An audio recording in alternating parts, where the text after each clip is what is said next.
Why would anyone want to grow up?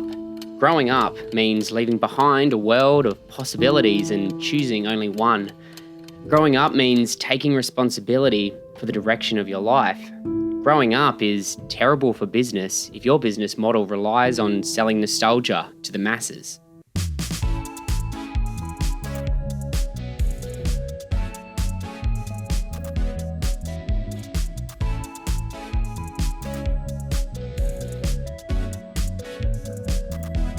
I still remember the first time I saw Simba look to the sky and remember who he truly was.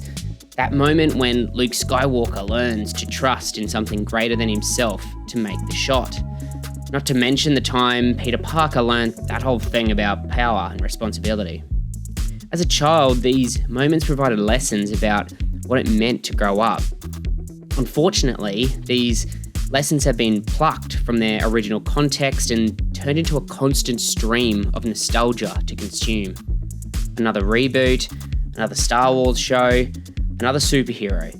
We're being fed a steady diet of nostalgia, and I can't help but be reminded of Peter Pan, the boy who wouldn't grow up. The story of Peter Pan is a perfect analogy for society's current obsession with nostalgia, as it encapsulates our desire to refuse to grow up.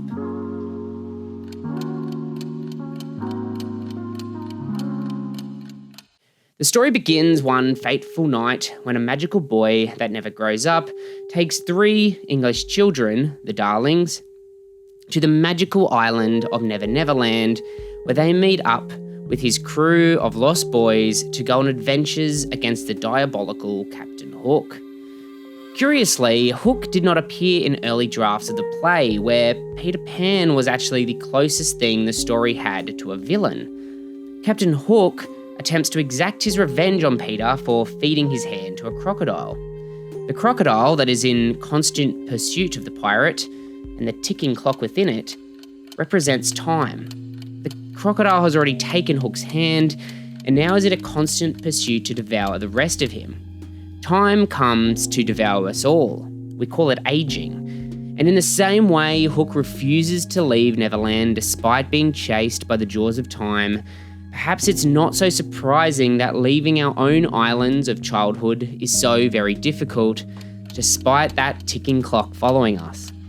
Alan Moore, author of Watchmen, The Killing Joke, and V for Vendetta, presented his worries about the infantilization of adults around the time of 2011, identifying a very real urge in society towards simpler times, simpler realities. Moore stated, hundreds of thousands of adults lining up to see characters and situations that are being created to entertain the 12-year-old boys, and it was always boys, of 50 years ago. I didn't really think that superheroes were adult fare. I tend to think that, no, comics hadn't grown up. It wasn't comics growing up. I think it was more comics meeting the emotional age of the audience coming the other way.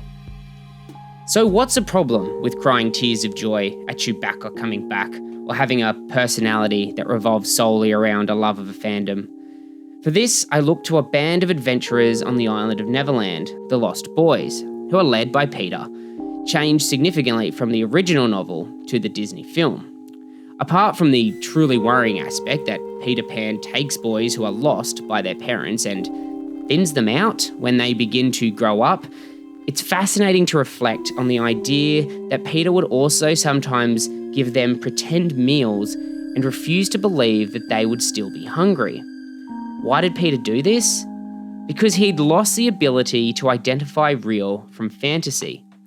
In the same way, when society's men, in their desire to never grow up, lose the ability to distinguish real from fantasy, society starves.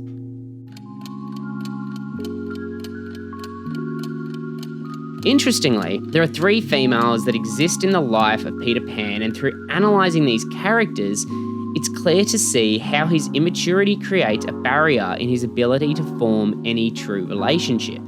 Firstly, Wendy Darling is a girl that Peter takes back with him to Neverland.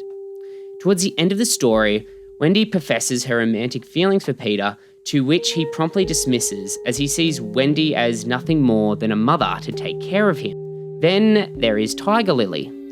To Peter, she is merely a trophy, a damsel to be saved.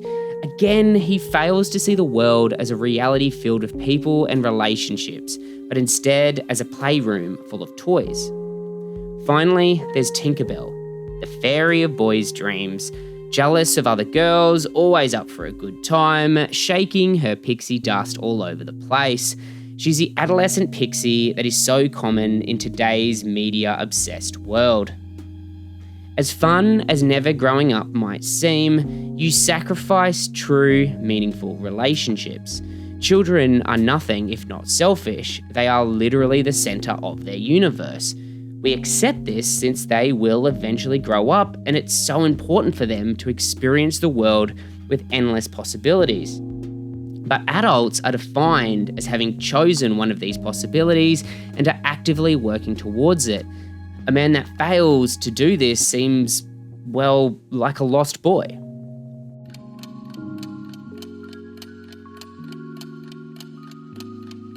What I find most fascinating about the tale of Peter Pan is that the author only discovered the true meaning of his own story later in life. Upon his death at age 77, J.M. Barry had come to think of Peter Pan less as a celebration of childhood innocence. In a notebook, he wrote, "It is as if, long after writing Peter Pan, its true meaning came to me. Desperate attempt to grow up, but can't." See, when Barry was 6 years old, his elder brother David died in an ice skating accident. As David was his mother's favourite son, his mother was devastated, yet found solace in the fact that her son would now be young forever. It's hard to deny that this was not a defining aspect in Barry's life, as he tried to fill David's place in his mother's attention, wearing his dead brother's clothes and whistling in the manner that he did. Is it really any wonder why he would create a story such as Peter Pan later in life?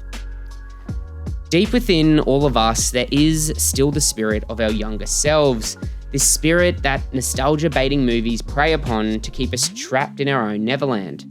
Now, I'm not saying that it's wrong to enjoy stories of superheroes and pirates. I certainly do. Just as it's important to not overfeed the childish energy within us, it is equally, if not more important, to not let it starve. And undoubtedly, this is what Walt Disney really meant when he stated, "That's the real trouble with the world, too many people grow up." But I think it is important not to be swept off your feet by nostalgia and whisked away to a reality where you believe you can be a boy forever. Unfortunately, you can't live in Neverland indefinitely. You aren't Peter Pan, the boy that'll never grow up. There is no Tinkerbell. Eventually, you have to return to reality.